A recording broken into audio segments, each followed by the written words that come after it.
Crisol del black metal. Noruega, 1991-1993. Para comprender la creación de Dark Medieval Times, primero debemos sumergirnos en el caldero hirviente que era la Noruega de principios de los 90s.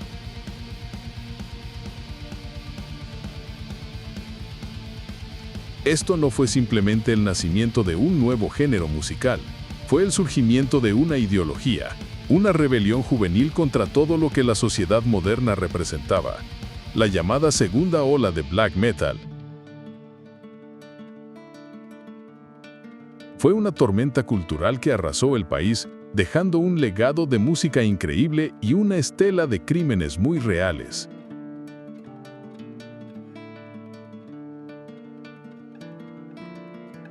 En el centro de esta tormenta se encontraban un puñado de bandas que se convertirían en leyendas. Mayhem, los pioneros indiscutibles, cuyo EP de 1987, Deathcrush, sentó las bases sónicas de la escena. Darkthrone, que abandonó sus raíces de death metal para abrazar un sonido crudo y primitivo.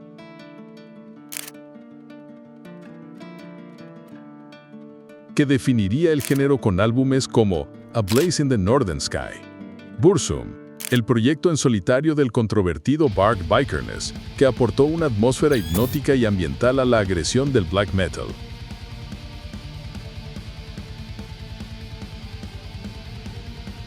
Y Emperor, que fusionó la brutalidad con elementos sinfónicos, creando paisajes sonoros majestuosos y aterradores.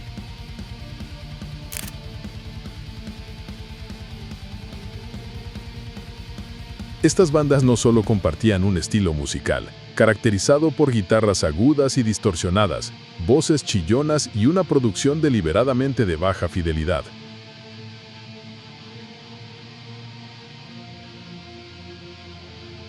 Compartían una visión del mundo. Se oponían vehementemente al cristianismo, viéndolo como una fuerza opresora que había erradicado la herencia pagana de Noruega. Abrazaron la misantropía, el satanismo, o al menos su imaginería, y un profundo romanticismo por un pasado vikingo idealizado, un tiempo que imaginaban más puro, más brutal y más auténtico. Se pintaban la cara con corpse paint no solo para parecer cadavéricos o demoníacos, sino para rechazar su propia humanidad y distinguirse de cualquier otra banda de metal de la época.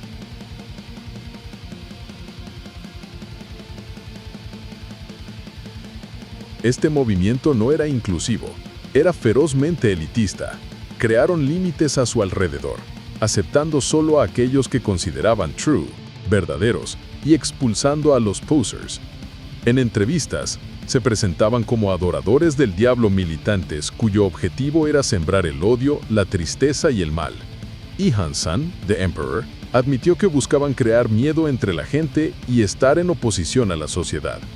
Era una rebelión total, una guerra cultural librada por adolescentes y jóvenes en uno de los países más pacíficos y prósperos del mundo. Y en el epicentro de todo, había una pequeña tienda de discos en Oslo que se convertiría en el cuartel general de esta guerra.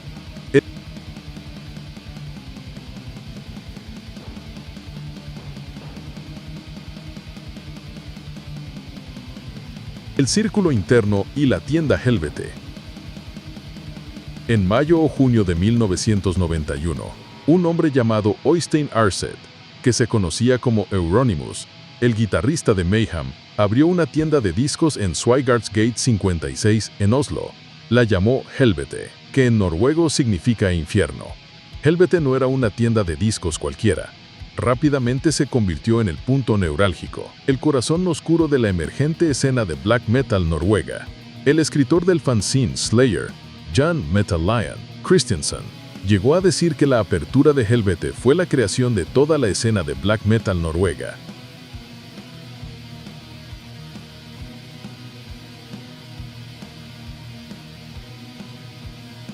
Imaginen entrar ahí. Las paredes estaban pintadas de un negro profundo.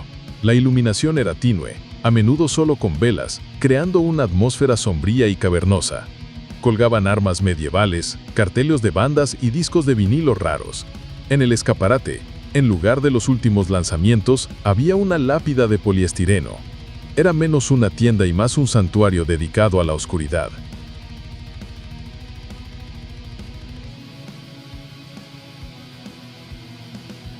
Pero el verdadero corazón de Helvete estaba en el sótano. Ahí, entre las sombras, los músicos más importantes de la escena se reunían.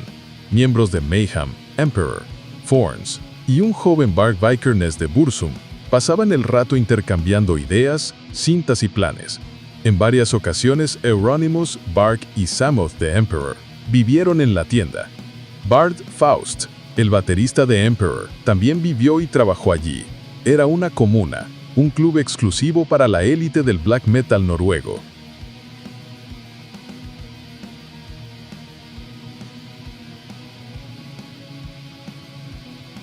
Este grupo de músicos que se congregaban en Helvete llegó a ser conocido como el Black Circle o el Inner Circle, círculo interno. Según Euronymous, quien acuñó el término, era una organización de satanistas militantes con una jerarquía y un propósito claro: librar una guerra contra el cristianismo y la sociedad en general. Sin embargo, la realidad del círculo interno es objeto de debate. Años después, muchos de sus supuestos miembros como Faust y Bark Vikernes afirmaron que nunca fue una organización real.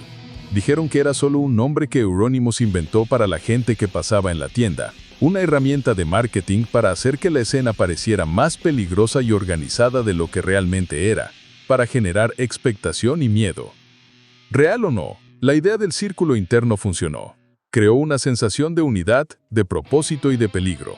Estableció un dogma estricto: el black metal verdadero debía ser satánico, crudo y sin concesiones.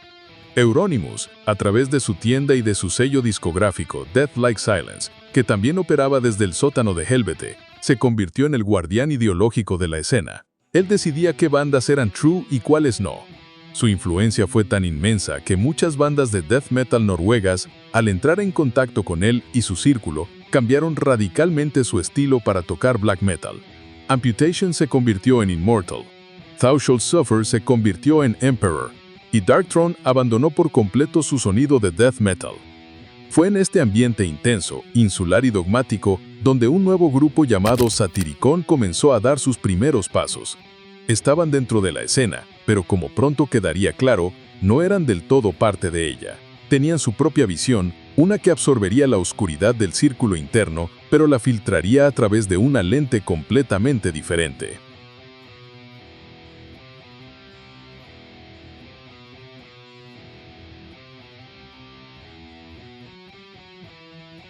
En junio de 1992 se grabó el demo All Evil. La dedicación total que exigía la escena del black metal no tardó en causar estragos en la alineación. Exhurtum fue expulsado. La razón, según contaría la banda más tarde, es que prefería pasar el rato con su chica en ese momento en lugar de derribar lápidas junto con la banda. Esta anécdota, aunque pueda parecer trivial, es una ventana perfecta a la mentalidad de la época. El black metal no era un hobby, era un compromiso total, un estilo de vida que exigía lealtad por encima de lo demás. Poco después, Wargot también dejó la banda, abandonando la escena musical por completo para convertirse en un soldado de la ONU. Con la sección rítmica original fuera, los miembros restantes, Satyr y Le Marchand, necesitaban un nuevo baterista.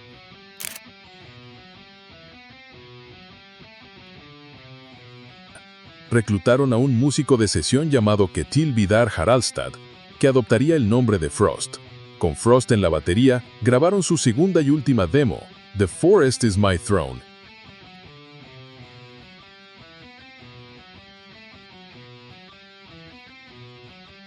En 1993, esta demo fue un gran paso adelante, mostrando un sonido más atmosférico y maduro.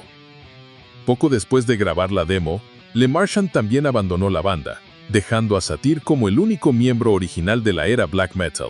Sin embargo, antes de irse, Le Marchand grabó algunas pistas de guitarra para el que sería el primer álbum de largometraje de la banda, aunque no fue acreditado en el libreto.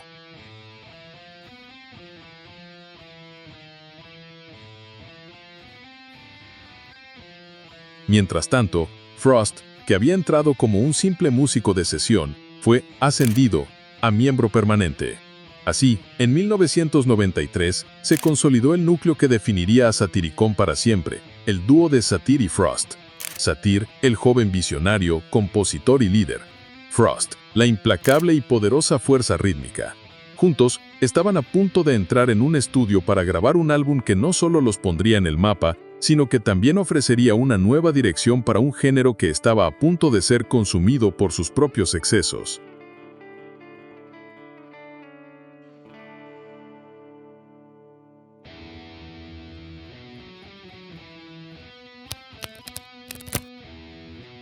El nombre y la visión. Una de las primeras pistas de que Satyricon era diferente provino de su propio nombre. Mientras que muchas bandas de la escena optaban por nombres que evocaban oscuridad, blasfemia o mitología nórdica de forma directa, Mayhem, Emperor, Immortal, Gorgoroth, Satyr eligió Satyricon.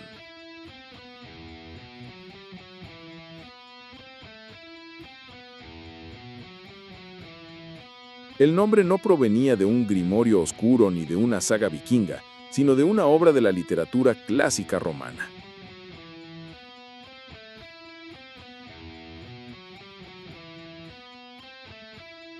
El Satyricon es una novela satírica latina escrita en el siglo I después de Cristo, atribuida a Petronio, un cortesano del emperador Nerón, conocido como el Arbiter Elegantiae, o juez de la elegancia. La obra es una mezcla de prosa y verso, de elementos serios y cómicos, y es famosa por sus pasajes eróticos, decadentes y a menudo grotescos.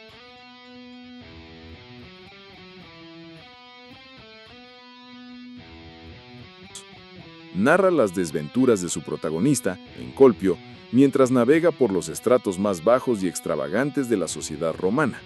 Es una sátira mordaz del exceso, la vulgaridad y la decadencia moral del Imperio Romano en su apogeo.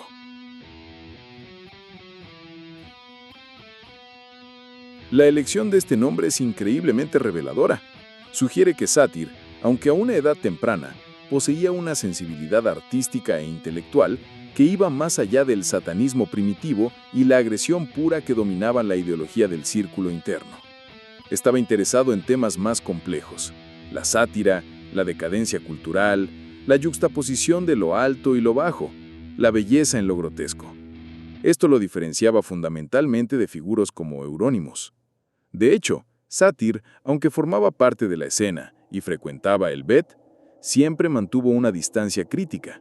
En entrevistas posteriores, admitió que encontraba muchas de las acciones de Euronymous bastante idiotas, y que nunca se consideró a sí mismo un satanista, describiendo esa ideología como demasiado primitiva y no mi taza de té.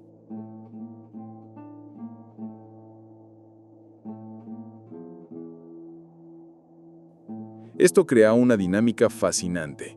Satyr era un outsider insider, un iniciado en los misterios del círculo interno, pero que observaba sus rituales con el ojo de un escéptico. Absorbió la energía, la oscuridad y la atmósfera de la escena, pero en lugar de replicarla ciegamente, la filtró a través de su propia lente artística, una lente informada por la historia, la literatura y una ambición musical que trascendía las estrictas reglas no escritas del black metal true.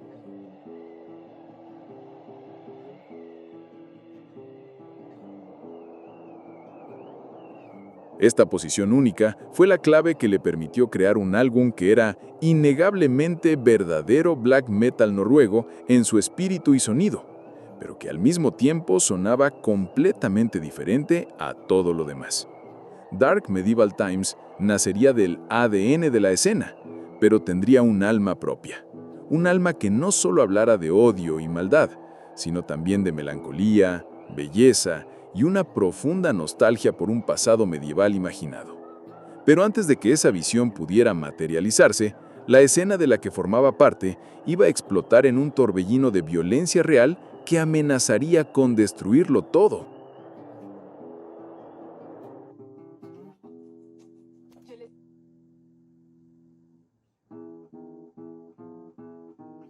El problema: fuego, sangre y caos. La ideología del círculo interno, con su retórica de sembrar odio, tristeza y mal, no se quedó en las letras de las canciones, ni en las entrevistas de los fanzines. A partir de 1992, la oscuridad que habían invocado comenzó a manifestarse en el mundo real de la manera más destructiva posible.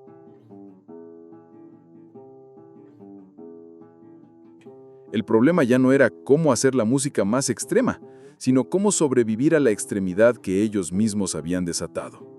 La primera manifestación de esta violencia fue una ola de incendios provocados contra iglesias.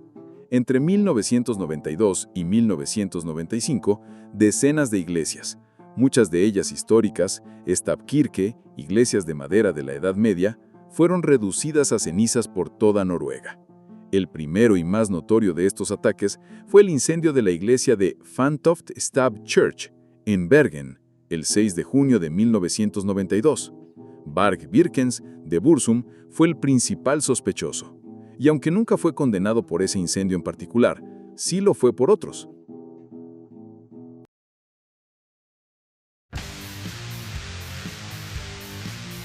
La portada de su EP, Aske, Cenizas, de 1993, mostraba una fotografía de las ruinas carbonizadas de Fantoft, una declaración de intenciones descarada. Estos actos no eran vandalismo sin sentido. Para los miembros de la escena, eran actos de guerra simbólica. Eran una retaliación contra el cristianismo, una tentativa violenta de borrar 1000 años de historia cristiana y devolver a Noruega a sus raíces paganas. Cada iglesia quemada era una victoria en su lucha por reclamar el alma de su nación.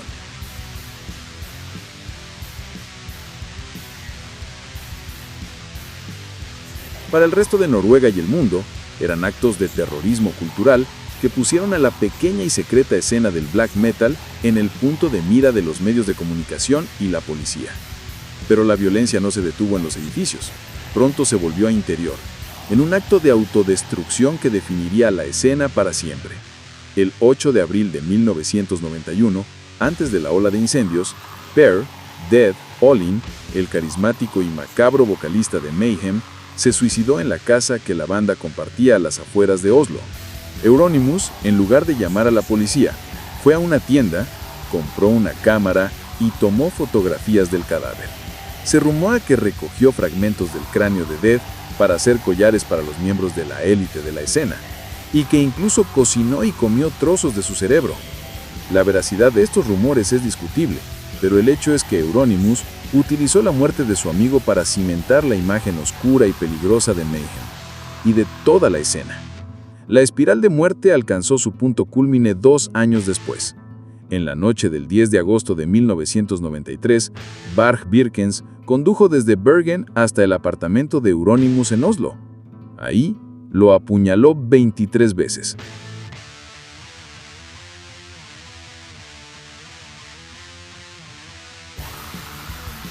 Matando al autoproclamado líder y figura central de la escena del black metal noruego. Los motivos del asesinato siguen siendo objeto de debate. Una lucha de poder, una disputa por dinero, una supuesta amenaza de muerte de Euronymous hacia Varg. Lo que es innegable es que el círculo interno se había devorado a su propio creador. El asesinato de Euronymous fue un terremoto que sacudió los cimientos de la escena.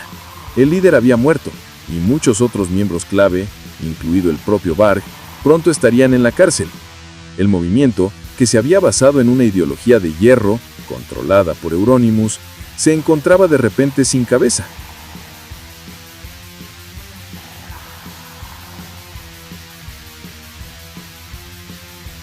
No era solo un problema, era una crisis existencial. La escena se estaba matando literalmente a sí misma. Y aquí es donde el tiempo se vuelve crucial. Varg Vikernes asesinó a Euronymous el 10 de agosto de 1993. Las sesiones de grabación de Dark Medieval Times de Satyricon comenzaron en agosto de 1993.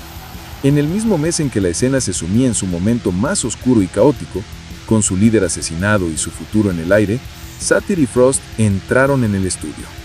Este es el desafío central de nuestra historia.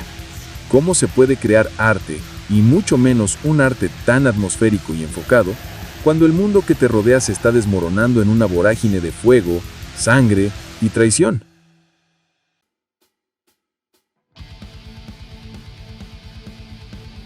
¿Cómo puedes concentrarte en componer melodías de flauta y pasajes de guitarra acústica cuando tus compañeros de escena se están apuñalando por la espalda. La muerte de Euronymous, aunque fue un evento trágico y caótico, creó un vacío de poder creativo. Con el guardián ideológico de la escena fuera de juego, se abrió una puerta para que surgieran nuevas interpretaciones del black metal, libres de su dogma. Satyr, que ya tenía una visión artística distinta y más amplia, estaba en la posición perfecta para atravesar esa puerta.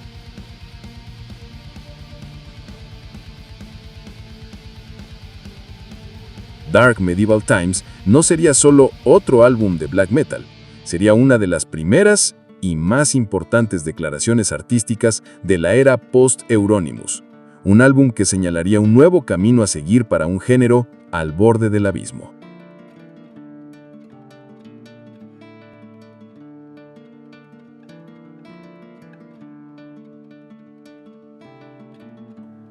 Forjando tiempos medievales y oscuros. En medio del caos que consumía la escena noruega, Satyr y Frost se retiraron a su propio mundo para crear algo único. La historia de la creación de Dark Medieval Times no es una de grandes presupuestos o productores famosos. Es la historia de la visión de un adolescente, un estudio de grabación supuestamente embrujado y un acto de independencia artística radical que daría forma no solo al futuro de la banda, sino a una nueva rama del black metal.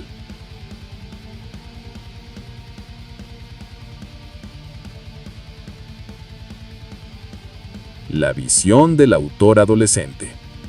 Lo más asombroso de Dark Medieval Times era que en esencia fue la creación de un solo joven.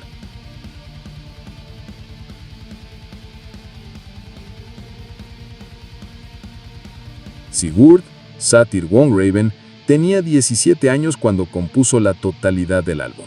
No solo escribió toda la música y las letras, sino que también tocó todas las guitarras, el bajo y grabó todas las voces. Además de todo eso, se encargó de la producción del disco. Era un autor en el sentido más puro de la palabra, un joven artista con una visión tan clara y poderosa que no necesitaba ni quería la interferencia de nadie más.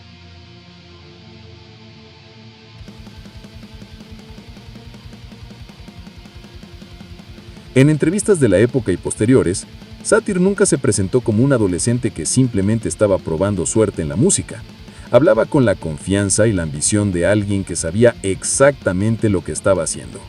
Describió su impulso de hacer música como su vocación en la vida, un llamado natural que no podía ignorar.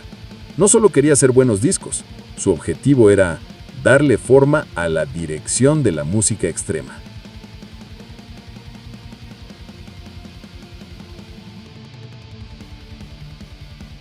Esta no era la arrogancia vacía de un joven, era la declaración de intenciones de alguien que veía el black metal no como un conjunto de reglas a seguir, sino como un lienzo en blanco sobre el que pintar sus propias visiones oscuras. Esta mentalidad de autor total es fundamental para entender el álbum.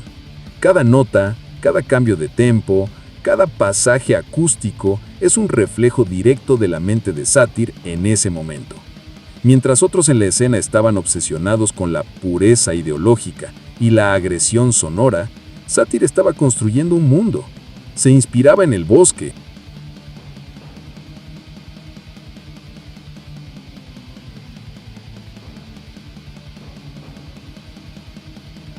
El álbum fue grabado entre agosto y septiembre de 1993 en un lugar llamado Nesodden Music Verksted.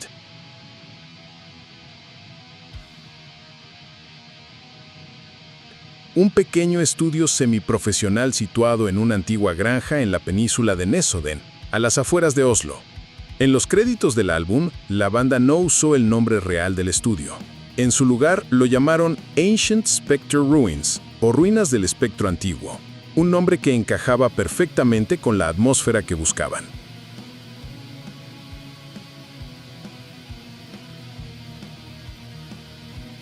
Este no era un estudio de grabación moderno y estéril, era un viejo edificio de madera donde Satyr vivía en ese momento y, según Frost, el lugar estaba embrujado.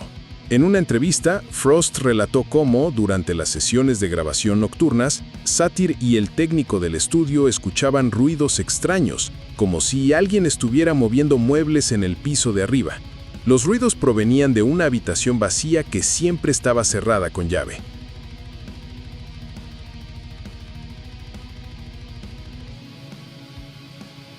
Frost admitió que había una atmósfera extraña durante toda la grabación, un ambiente extraño e inquietante que sentía que se correspondía perfectamente con la música que estaban creando. Como si el espíritu del lugar se estuviera filtrando en las cintas. La grabación de Dark Medieval Times también fue un testimonio de su dedicación y de la naturaleza de hazlo tú mismo de la escena underground. No tenían un gran contrato discográfico que financiara las sesiones. El álbum se pagó con el dinero de la beca de estudios de Frost y un préstamo que el padre de Satir le concedió a su hijo. Era un proyecto de pasión, impulsado por la creencia absoluta en la visión artística por encima de cualquier consideración comercial. Esta combinación de factores, la visión singular de un joven autor, un entorno de grabación aislado y atmosférico, y la cruda necesidad de crear con recursos limitados, fue la tormenta perfecta que dio a luz el sonido único de Dark Medieval Times.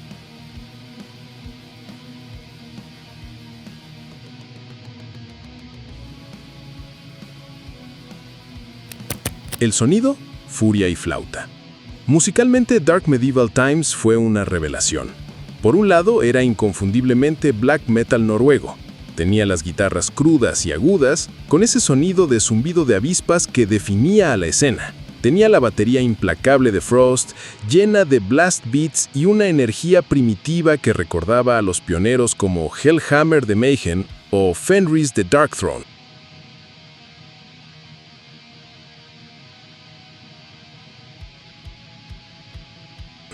La voz de Satir era un chillido áspero y torturado, lleno de veneno y desesperación, perfectamente en línea con la estética vocal del género. Pero debajo de esa superficie de agresión familiar había algo completamente nuevo.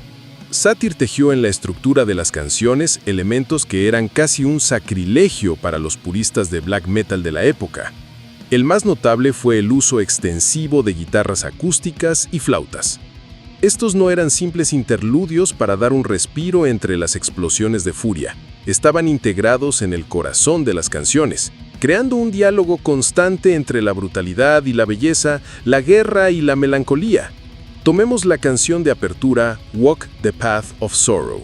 Comienza con un pasaje ambiental siniestro, luego explota en una furia de black metal, solo para transformarse de repente en una delicada y triste melodía de guitarra acústica. La canción que da título al álbum, Dark Medieval Times, alterna entre riffs ominosos y una sinfonía acústica hipnótica que evoca imágenes de juglares en una corte oscura.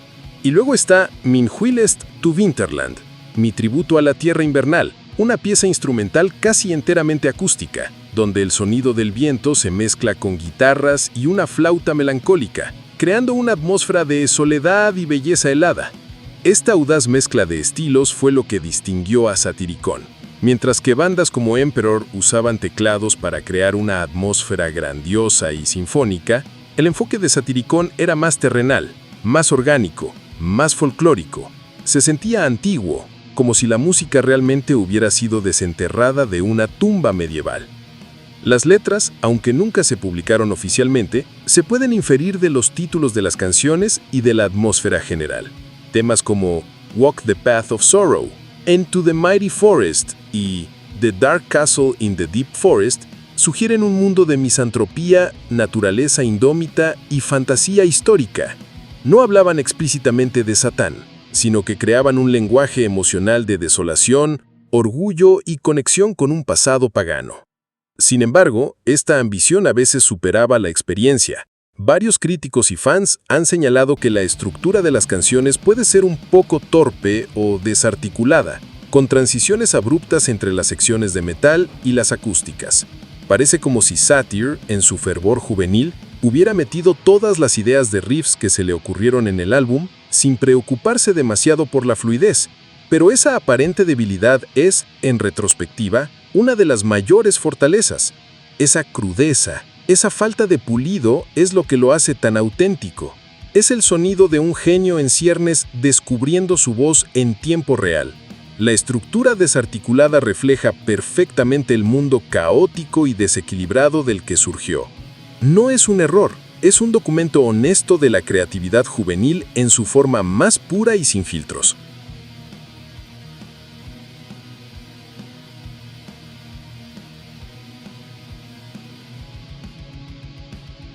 El nacimiento de Moonfog. Una vez que el álbum estuvo grabado, Satyr se enfrentó a un nuevo problema. ¿Quién lo iba a publicar? A principios de los 90, el black metal era un género de nicho, y la controversia que rodeaba a la escena lo hacía aún más tóxico para los sellos discográficos convencionales. Conseguir un contrato discográfico decente era extremadamente difícil, incluso para las bandas más establecidas. Satyr, que se describía a sí mismo como un hombre de acción, no estaba dispuesto a esperar a que algún sello se dignara a fijarse en ellos. Si nadie iba a publicar su música, lo haría él mismo. En 1992 había establecido una pequeña empresa de venta por correo llamada Moonfog. Ahora decidió convertirla en un sello discográfico en toda regla. Se asoció con un pequeño sello independiente noruego llamado Tatra Records, que se especializaba en rock progresivo y de vanguardia, y convirtió a Moonfog en una subdivisión de Tatra. Dark Medieval Times se convirtió en el primer lanzamiento oficial de Moonfog Productions, con el número de catálogo Fog 001. Esta decisión fue un acto de independencia artística total. Al crear su propio sello, Satyr se aseguró de que su visión no se vería comprometida por ejecutivos de discográficas, productores externos o cualquier otra influencia. Tenía el control absoluto sobre la música, el arte y el mensaje. Moonfog se convertiría en uno de los sellos más importantes e influyentes de la escena de black metal de los 90, publicando álbumes clásicos de bandas como Darkthrone, Thorns, Dodheimsgard y, por supuesto, Satyricon. Pero todo comenzó con ese primer lanzamiento, un álbum financiado con una beca y un préstamo familiar, grabado en un estudio embrujado por un joven de 17 años que se negó a esperar a que el mundo estuviera preparado para su visión. Simplemente la creó él mismo.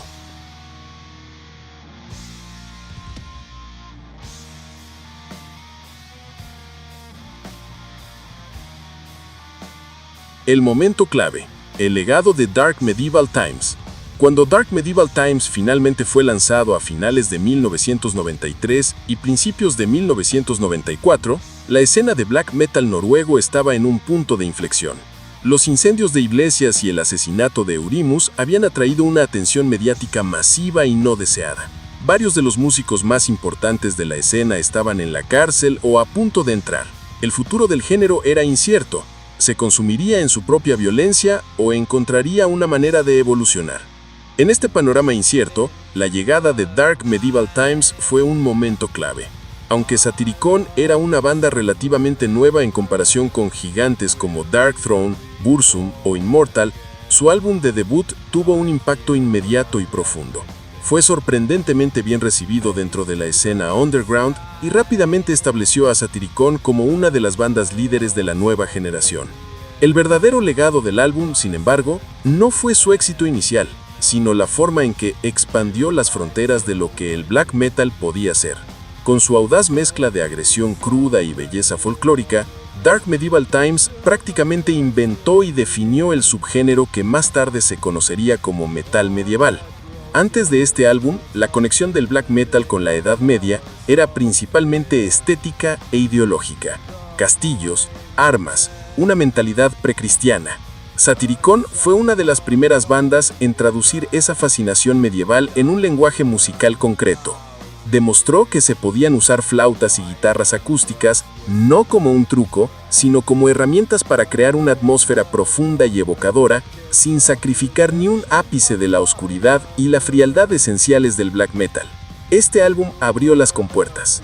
Inspiró a innumerables bandas de todo el mundo a explorar sus propias herencias folclóricas y a incorporar instrumentos y melodías tradicionales en el marco del metal extremo. El auge del folk metal y el pagan metal en los años siguientes debe mucho al camino que Satyricon abrió con su debut. Más allá de la creación de un subgénero, Dark Medieval Times desempeñó un papel crucial en la evolución del propio black metal noruego. El álbum actúa como un puente perfecto entre las dos mitades de la década de los 90.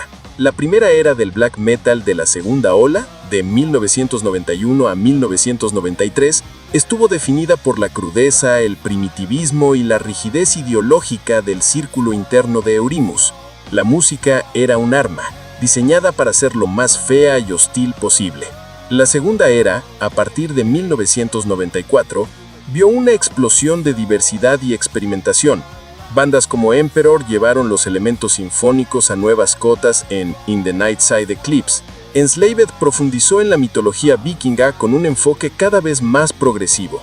El propio Darkthrone comenzaría a explorar diferentes facetas de su sonido. Dark Medieval Times, grabado en el punto de inflexión exacto entre estas dos eras, contiene elementos de ambas. Tiene la producción cruda y la agresión sin concesiones de la primera época, pero su uso audaz de la melodía, la atmósfera y los instrumentos no tradicionales prefiguró directamente la experimentación que definiría la segunda. Fue el álbum que demostró que la plantilla sónica del black metal no era una jaula, sino una base sobre la cual se podían construir estructuras mucho más complejas y hermosas. Mantuvo la oscuridad, pero introdujo matices de luz melancólica. El momento clave no fue un solo evento, sino la lenta comprensión de que este álbum, nacido de la visión de un adolescente en un estudio embrujado en medio de una escena en guerra consigo misma, acababa de dar al